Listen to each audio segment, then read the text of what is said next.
Hello, and welcome to my class on astronomy for amateurs. I have been thinking of building this class for some time, but with the popularity of my occasional videos I make on astronomical events, I decided to expedite that and get it started, and so here we are. This class is offered as a general education class rather than a vocational education class, because I doubt people are going to come here looking to become professional astronomers, but you never know. So let's get started with, well, where shall we get started? I thought about this for quite some time. Should I go back through the history of astronomy, or should I just start talking about how the sky is laid out and talk about how it moves and how the planets move and everything? And I thought perhaps the most interesting way to do this would be to go back a couple of hundred years BC and start at the beginning with the ancient Greeks, who we know most about what they knew about astronomy because their records have survived. We know a little bit about Indian and Chinese astronomy, but mostly what we know about is the ancient Greeks. So that's where I'm going to concentrate. And you may be a little surprised at some of the things we learn. So without giving you any spoilers, let's go ahead and get started. To the ancients, the sky was very important because using the sun, moon, and stars, they were able to predict the seasons and to set times for festivals and other important events. And the ancient Egypts used to use the apparition of Sirius, which is the brightest star in the sky. And what I mean is when Sirius first came out of the sun's glare in the morning sky, they used that to predict when the Nile would flood, which was a very important event to their culture. So let's start learning about what the ancients knew and build upon that. So let's start out by just looking at the movement of the objects in the sky and seeing what we can infer from that. So I wish I had a planetarium where I could show you the sky, but I have a whiteboard and some hands that I can wave, and I'll have to do the best I can with those on camera. So let's get started. So the first thing that anyone would observe about the sky is that it rotates around the Earth. And if we use the sun as our guide, it takes one day to make one complete rotation. So we need to set up some way to see when the sun is at a particular place. We could look at sunset or sunrise, or we could build what's called a gnomon and use that to sight the sun and see when exactly midday occurs or something to that effect. So we will be using the sun as our guide to begin with, and we're going to see how the sky moves and how other objects other than the sun move in relation to the sun. So again, the first thing we're going to notice is that the sun goes around the Earth in one day. And then at night, we see that the stars are doing pretty much the same thing, and they're following the same general pattern of movement. So if we watch the sun, we see it generally rises in the east and sets in the west. But over a year, it changes where it rises and sets and where it goes across the sky. So in the summer, let's take a look at the eastern horizon and watch the sun rise. And let's go ahead and start in the summer, and the day we will do this is what's called the solstice, which is the day that the sun reaches its northernmost point. And we will see that the sun is going to rise somewhere to the north of east. And every day after that, we will see that the sun is going to move a little bit to the south each day at sunrise. And finally, on one particular day, the sun will rise due east. Now, this is pretty much true wherever you are, because even if you're north or south of the equator, when the Earth's equator and the sun line up, it's going to pretty much be east no matter where you are. We'll see more about that down the road. But this is an important day because you'll notice that when the sun is far to the north, that the days are longer. There's more time between sunrise and sunset than when the sun is down here to the south, when the days are much shorter. There's much more time between sunset and sunrise than there is between sunrise and sunset. But when the sun rises due east, on that particular day, the night and the day are the same length. And so we have a name for that. It is called equinox, which means equal night and day. And then through the rest of the year, the sun will move further and further south each day and eventually reach a point where it reaches what's called the winter solstice, meaning the day when the sun reaches its southernmost point. And through the year, it will go back and forth along the horizon, summer rising a little to the north of east and winter rising a little to the south of east. And then when it goes overhead, of course, when it rises here, it goes pretty high overhead. And when it rises here, it just makes a low arc to the south. And then, of course, when it rises due east, it kind of goes over the middle. But it doesn't go straight overhead. If we watch the sunrise from the northern hemisphere, of course, maybe I'm a little prejudiced to the northern hemisphere, seeing that's where I live, but a lot of this will be backwards if you live in the southern hemisphere. So this would be the summer for Australia, that would be the winter for Australia, and the angles I'm going to do here will be backwards. But in the northern hemisphere, when the sun rises, it does not go straight up. It goes up at an angle. And that angle depends on what your latitude is. So the further north you go, the more that angle lays down. The further south you go, the more it goes up. And if you happen to be in Ecuador, on the equator, the sun will indeed rise straight up and go straight down. In fact, when it rises here, it'll go straight up, and rises there, it'll go straight up. And then in the west, it goes straight down. And there are some consequences to that. For example, since the sun is rising at an angle, that means it takes more time to actually make its vertical part of its movement. So we have a rather long twilight in the latitudes away from the equator. But if you live on the equator, the twilight is very short. Sun comes up, sets, and twilight is very short. So there's interesting things that happen there. But I'm getting a little off topic because I want to talk about what it looks like in the Mediterranean. So let's stay in the Mediterranean. So the sun rises at that angle. And in the winter, it rises at a parallel angle. In the summer, it rises at another parallel angle, but in the winter to the south, in the summer to the north. And then when it goes over the sky, it goes over at an arc that stays south of straight up. It never goes straight up unless you are as far south as the latitude of about 23.5 degrees north latitude or 23.5 degrees south latitude. If you're somewhere between those, which are called the tropics, then you will see the sun go directly overhead. But in the Mediterranean, unless you at least got down to the city of Syene or look further south, the sun never actually goes overhead. It makes an arc to the south. But it makes a high arc in the summer and a low arc in the winter. So that's what the sun is doing. Now let's take a look at the stars, and we see they follow the same path. If a star rises in the east, it's going to follow that path. If it rises a little to the north, it's going to follow that path. And to the south, it follows that path. And just like the sun, if a star rises here, it's going to make a high arc overhead, not quite going straight overhead. And here, it's going to make a low arc to the south. So the stars would follow the same thing, except the sun is moving north and south through the year, where the stars will always rise at the same place. But if we swing our heads over to the north, which I'm going to have to kind of fudge here because I don't have a arcing horizon to show you, so let's just flatten it out here. We look up to the north, and we see the stars do a little something different. They're kind of making a circle like that, and the further north we go, the more circular that is.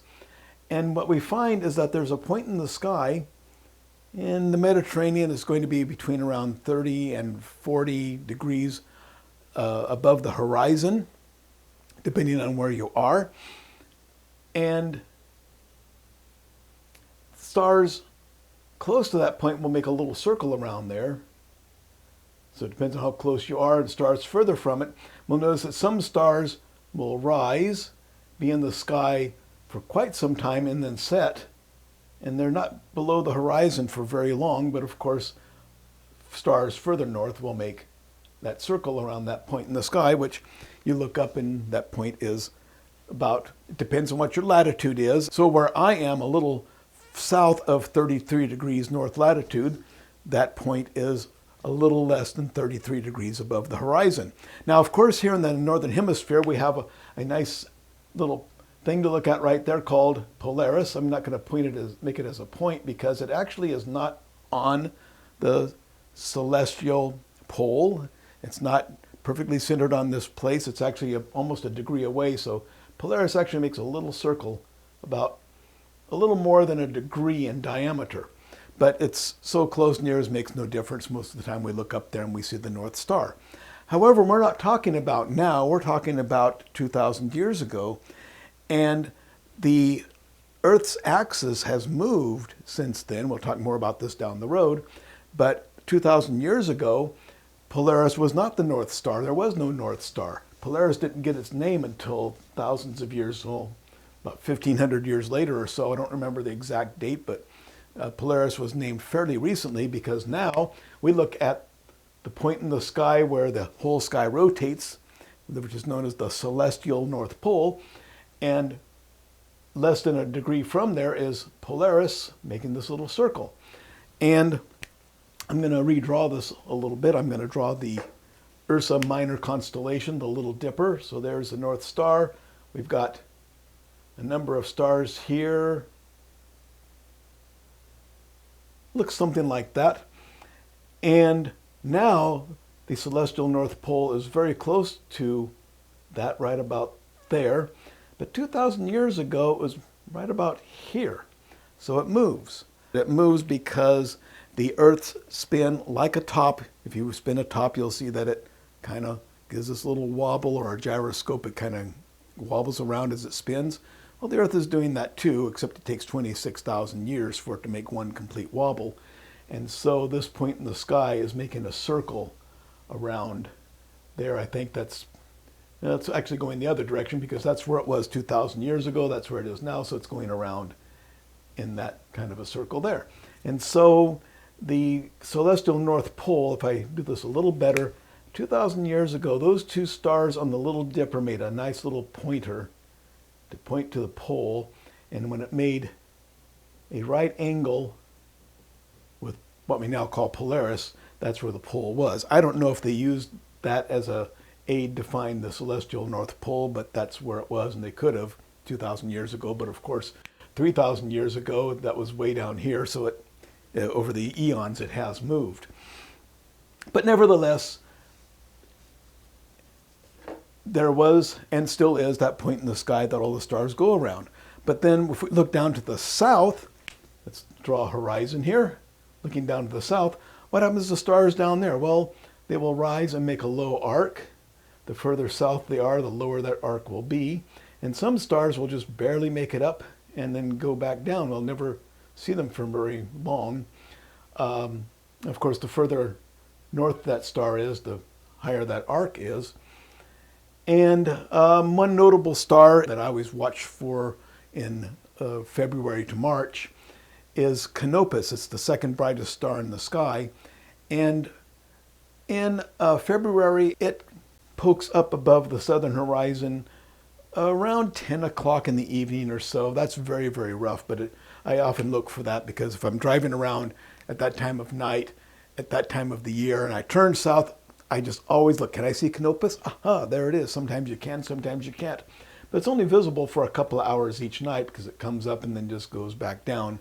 And of course, different times of the year, it's visible at different times, but we'll get into that a little later.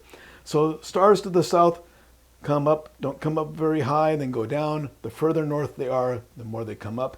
And just for conversation's sake, a couple of years back, I took a cruise to the Mexican Riviera, which means we went to Cabo San Lucas, Mazatlan, and Puerto Vallarta. And I got up before sunrise on the ship as we were going into Puerto Vallarta just to watch the sunrise. And I saw these two stars to the south. I'll put them like right here. They were lower than that. They were pretty low. Very low to the south, I saw these two stars, fairly bright stars. And I thought, that reminds me of Castor and Pollux. But of course, they were not Castor and Pollux, the brightest stars in the constellation Gemini, because that was further north. Didn't know what they were, so I pulled out my trusty sky app on my phone, and that one was Alpha Centauri. First time I'd ever seen it. I forgot the name of this one. I'll put the name up there, but this other star that's nearly as bright next to it, also part of the constellation Centaurus, was visible, and that's the first and only time I've actually seen Alpha Centauri with my own eyes. And then the reason, of course, I'd never seen it before is because living further to the north, those stars they're like down here. they never come above the horizon.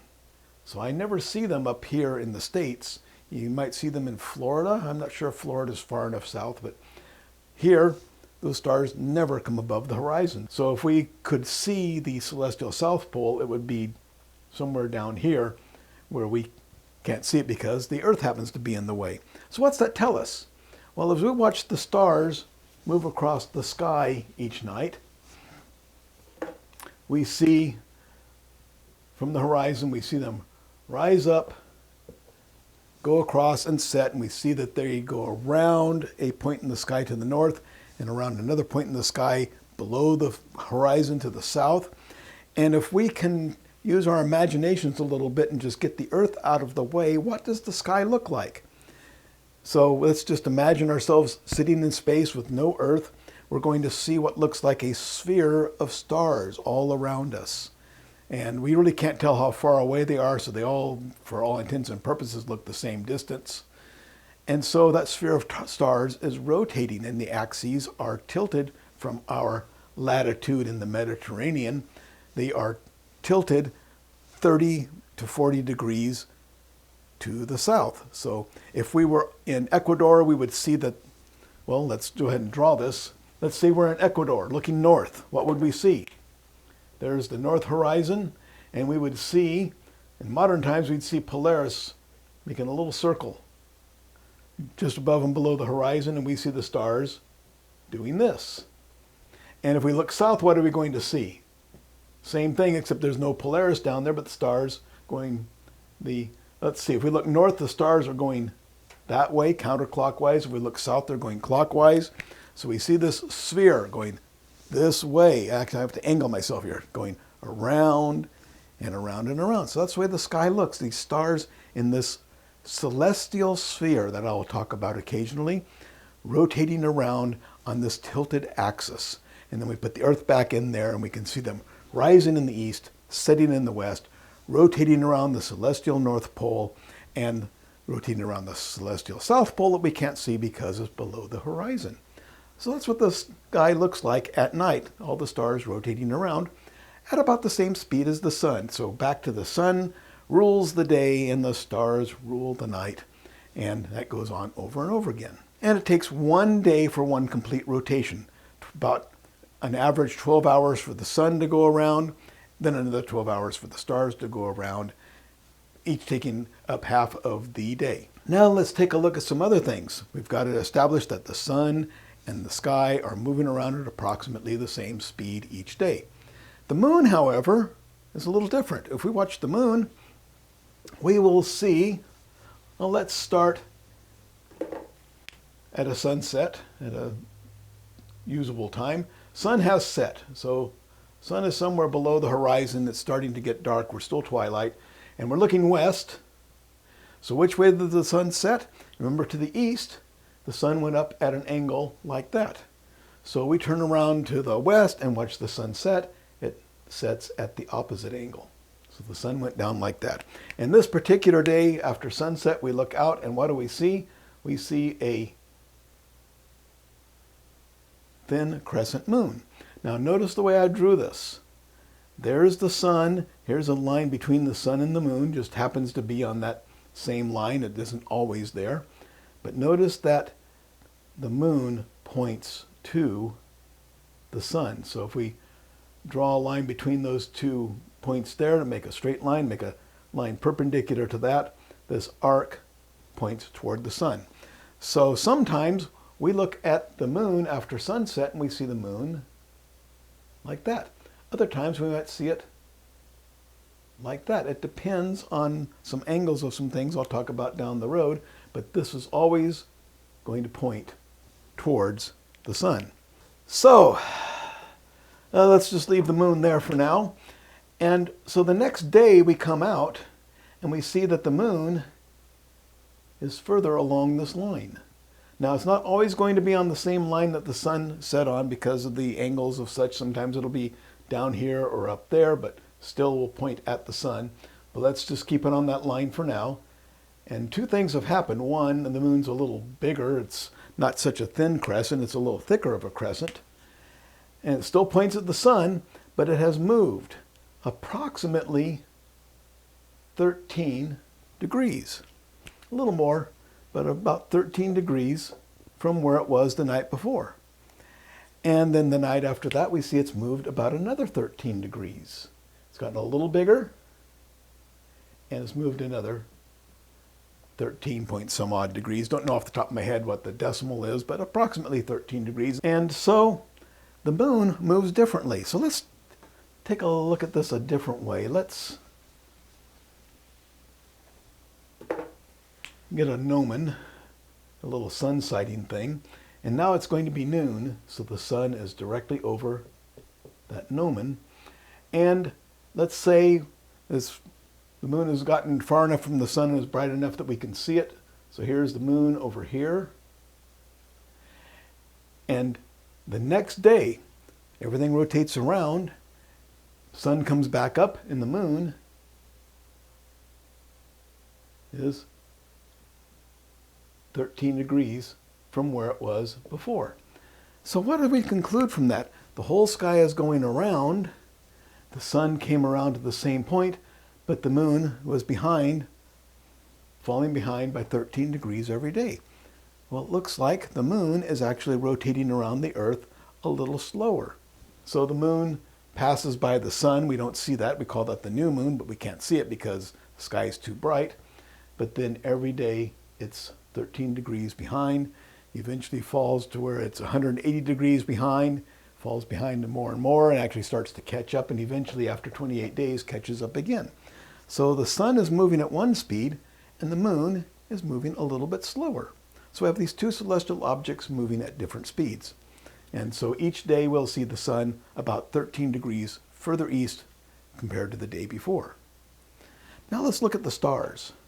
Now, we're going to have an even harder time seeing the stars at midday. It would really be convenient if we could see the stars in the daytime so we could see where the sun is among the stars, but we have to figure that out some other way. So let's take a look at the sunset again. So there's our sun below the horizon, twilight. And let's say at a certain time after sunset it gets dark enough. Let's go to the eastern horizon, so we're looking west. Let's go over to the eastern horizon. And we see at a certain time, we see a star appear. When it finally gets dark enough, there is a star at some place on the eastern horizon. Now, 2 weeks later, we find that that star at the same time, so the sun is set, it finally gets dark enough to see that star. 2 weeks later, we see that star is higher at that time. And it's going to be, how's that? Just about a hand's width higher. So each 2 weeks, we find that if we look at the sky at the same time as far as the sun is concerned, just after sunset when the stars become visible, we will find that every 2 weeks, this celestial sphere of stars compared to the sun has rotated 15 degrees. And so over a month, that's going to be 30 degrees, and over a whole year, it's going to make one complete rotation. So what's happening there? Let's pretend we can see the stars in the daytime for a moment. So here's our gnomon that we use to sight the sun. There's the sun at high noon. If we could see the stars, let's say this particular day, there's Regulus right there.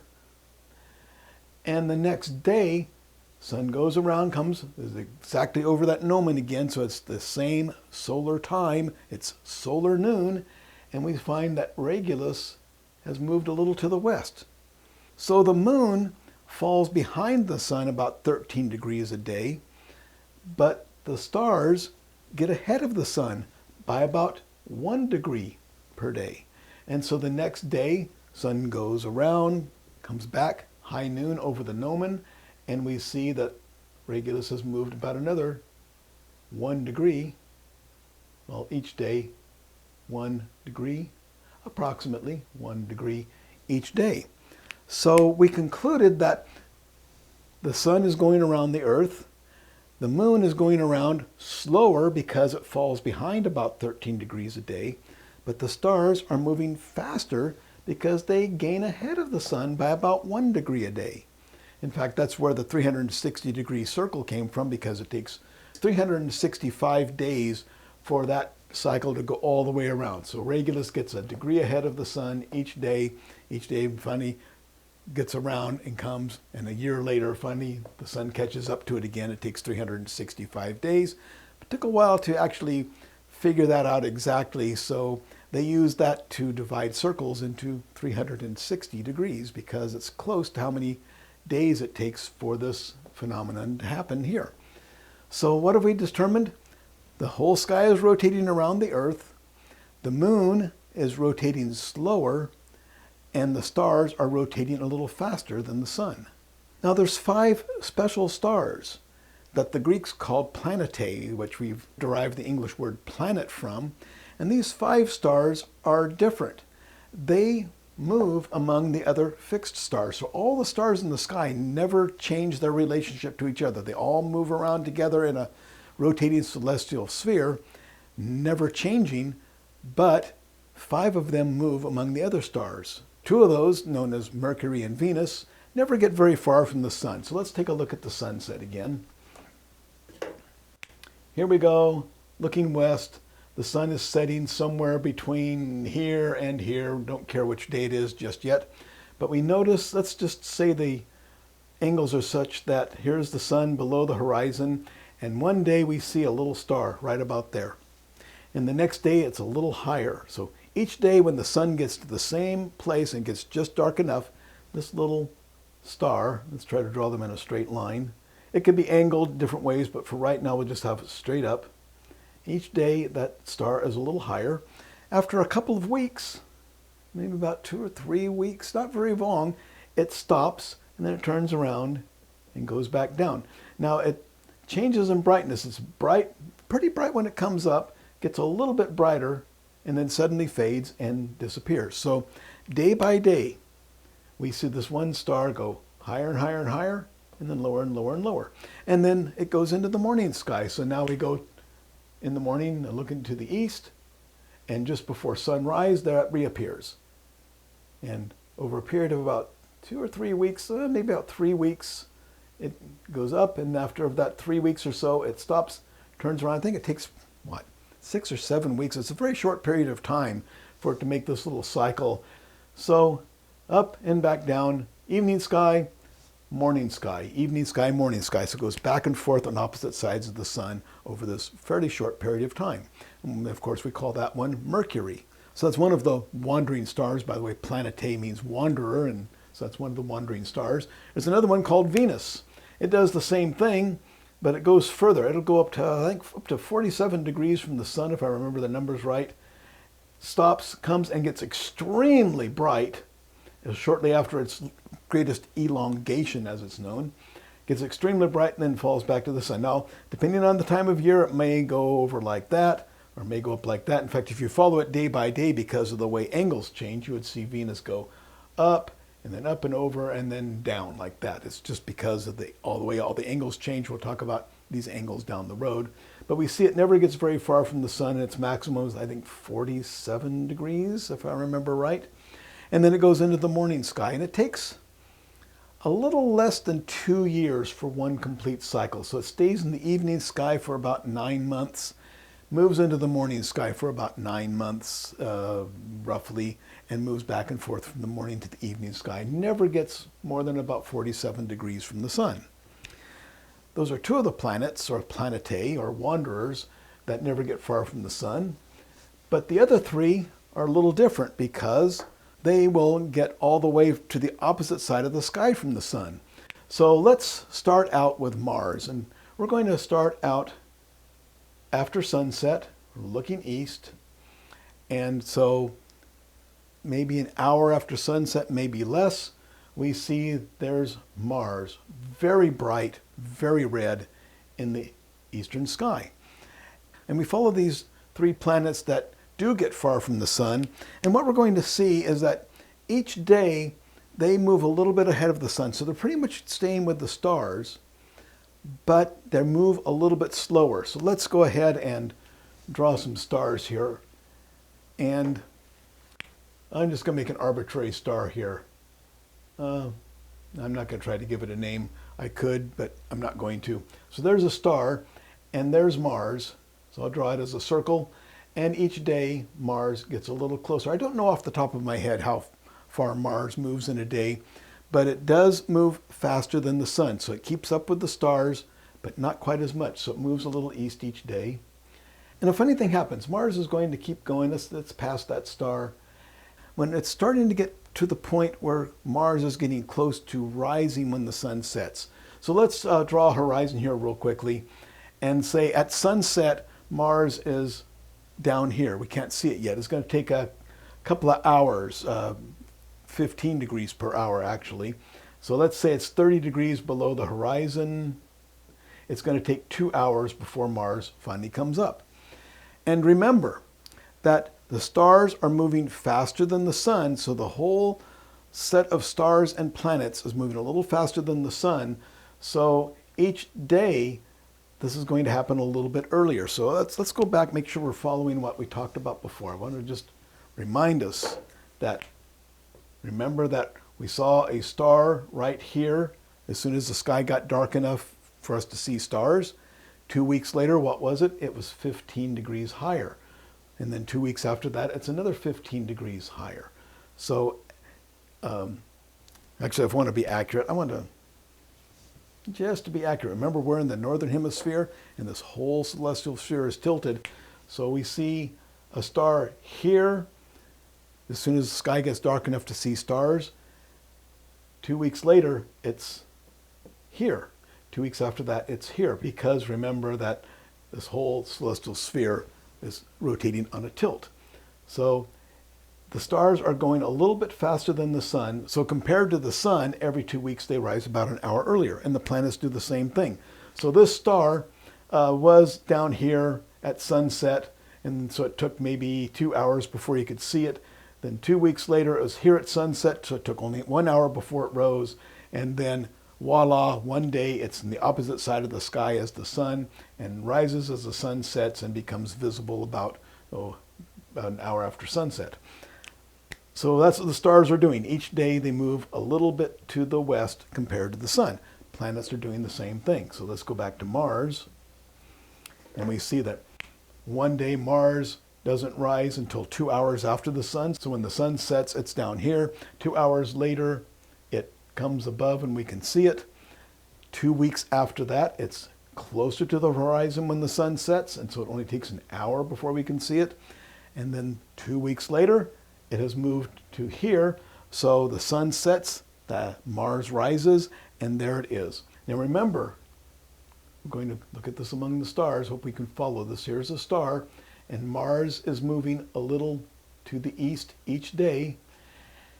And somewhere right around here, when Mars has reached the point where it's rising a couple of hours after the sun sets, it stops and turns around and starts going back that way. Each day it's going the wrong way. That's weird, isn't it? They call that retrograde motion. And then when Mars gets to where it's rising, when the sun sets, it's in the middle of this retrograde motion. So let's put that right there. And it's very, very bright. It's as bright as it gets. At this point, Mars is the fourth brightest thing in the sky after the sun, moon, and Venus. And as the days go by, this of course is going to be moving, all the stars will be moving a little bit west each night. Mars will be moving a lot west, and then eventually gets to where it stops again, and then starts moving east again, making a little zigzag in the sky, or it might make a little circle. It depends on the geometry at the moment. So sometimes Mars goes among the stars, does a little circle, and then continues. And 26 months later, it does it again. 26 months later, it does it again. And so Mars makes these little loops doing the retrograde motion, but sometimes because of the way the geometry works out, it does a little zigzag instead, but it's going to go backwards for some time. So that's a weird thing that the planets do, that Mars is the most dramatic. And it's brightest here, and it starts to fade away and fades away and fades away. Now remember, we're watching Mars go east among the stars, but remember, every day compared to the sun, the stars are moving a little bit to the west. So each night, let's forget about the retrograde motion for a moment.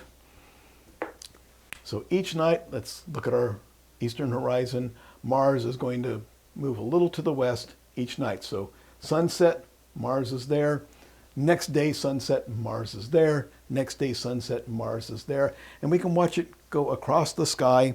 Now remember, we're looking east at sunset, so where's the sun? It's on the opposite side of the sky.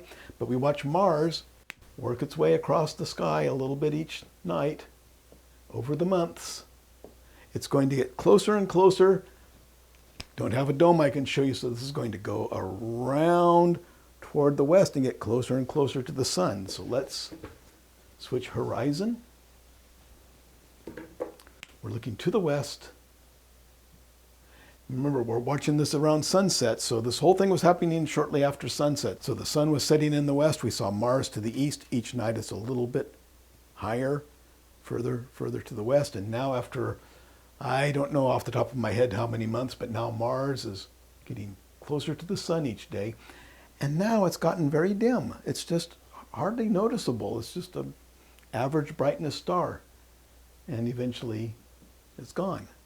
Then, of course, it passes behind the sun, called the conjunction, and now it moves back into the morning sky. So it moves past the sun. So now what we're going to see, what's just happened? We're in the evening sky. The sun is setting. After sunset, we see Mars get closer and closer. Eventually, it passes by the sun. So what's happened now? It's moved into the morning sky. So let's flip this around and look at the east. There's the sun. And now Mars is going to be rising higher and higher in the morning sky, and it's very faint, but it's going to come around, work its way around toward the evening sky again, and eventually it's going to get to where it's opposite to the sun, and it's very bright again, and then it's going to do its little retrograde motion, get brightest, go backwards, get really bright, and go forward again, and then work its way across and then disappear. So we see Mars come up earlier and earlier, eventually get very bright, and then we watch it go day by day. It gets closer and closer to the sun and fainter and fainter and fainter. And Jupiter and Saturn, the other two wanderers, do the same thing, but just not so much as Mars, so I don't need to go over them. It takes 26 months for Mars to do one complete cycle. It takes about 13 months for Jupiter and about 12 and a half months for Saturn. And they do go through this brightness variation, but not nearly as dramatic. But they do the same thing I just described Mars doing. So now let's recap what we have. We have the sky is going around the Earth in about 24 hours. The sun, using that as a reference, if we watch the sun and watch the moon, what's happening to the moon now? Does the moon take 24 hours to go around the Earth? It takes a little more because it's falling behind the sun. It's going slower. So the sun is going at this speed. There it goes. There goes the sun at one speed. The moon is going a little slower, so it falls about 13 degrees behind each day. But what are the stars doing? We notice that the stars get ahead of the sun by about a degree each day. So the sun is moving at this speed. The moon is moving considerably slower. The stars just a little faster. So the stars get ahead of the sun by about a degree a day. And after 365 days, they've gone all the way around and catch up to about the same point. Sounds like a measurement of a year, doesn't it? Then we have these 5 planetae or wanderers that work differently. What do? Remember, if we look at the sun, Venus and Mercury never get very far from the sun. But Mars, Jupiter, and Saturn will come away from the sun and go all the way around the sky over a period of certain months. It takes 26 months for Mars, but it goes further and further from the sun. Eventually, it gets to the opposite side of the sky to the sun, called opposition.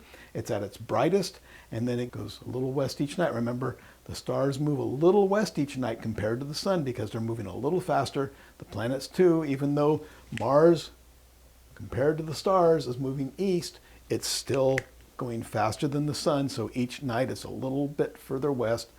And after being very bright to the east, it gets closer and closer to the sun, gets very, very faint, and then goes behind the sun, conjunction, comes back into the morning sky. So we look in the morning, we see Mars come up. It gets a little higher each night. Eventually, Mars is coming up about the same time the sun sets. Mars is at its brightest, and then it gets a little further west each night, gets fainter and fainter and fainter, and eventually disappears again, taking 26 months for a complete cycle. And then remember, it does that funny little thing as we're starting to get to the point where it's in the opposite side of the sky. It is moving a little east each night compared to the stars. Then it starts to move a little west each night compared to the stars. Opposition happens, brightest point. Then it goes a little bit to the west, then turns around and starts going east again. So it has that retrograde motion. And then still moving a little faster through the sky from the sun, goes a little bit to the west compared to the sun each night, eventually coming around to the west, getting faint, and disappearing the other side of the sun. So that's the observations we can make of the sun, moon, and the planets from a pretty primitive point of view. We haven't measured much. We did measure 13 degrees and 1 degree and 47 degrees, but the measurements are going to be somewhat crude 2,000 years ago, although they did have some pretty accurate instruments, as we will see coming down the road. So now we've watched that. We see the entire celestial sphere carrying the sun, moon, and the stars rotating around the Earth in about 1 day. The stars go just a little faster, the moon goes a lot slower, but everything is rotating east to west around the Earth. So what can we conclude from that? Well, some scholars said, you know what? It doesn't make a lot of sense for this big universe to be rotating around the small Earth in the middle. Maybe the Earth is rotating the opposite direction. And so, contrary to popular belief, there were arguments.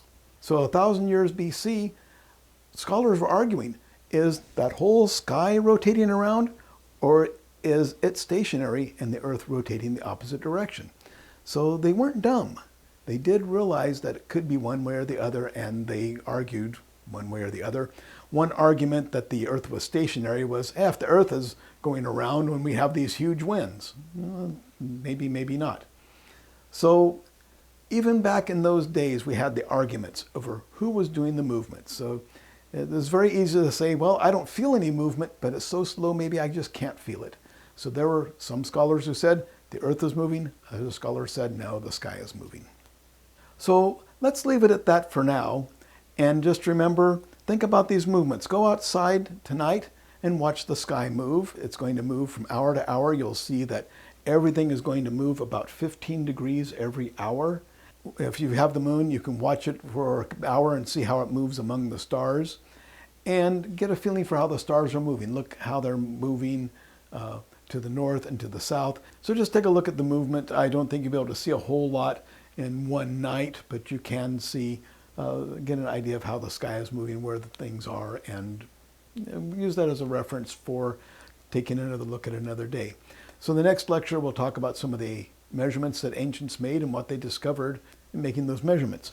So I hope you found this useful and informative, and if you did, please give me a thumbs up. It really helps the channel. And if you'd like to study astronomy, you can go to vocademy.net and take my free course.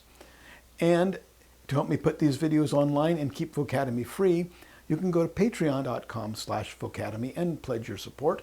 Or to make a one-time donation, you can go to paypal.me/voced, V-O-C-E-D, and make a one-time donation.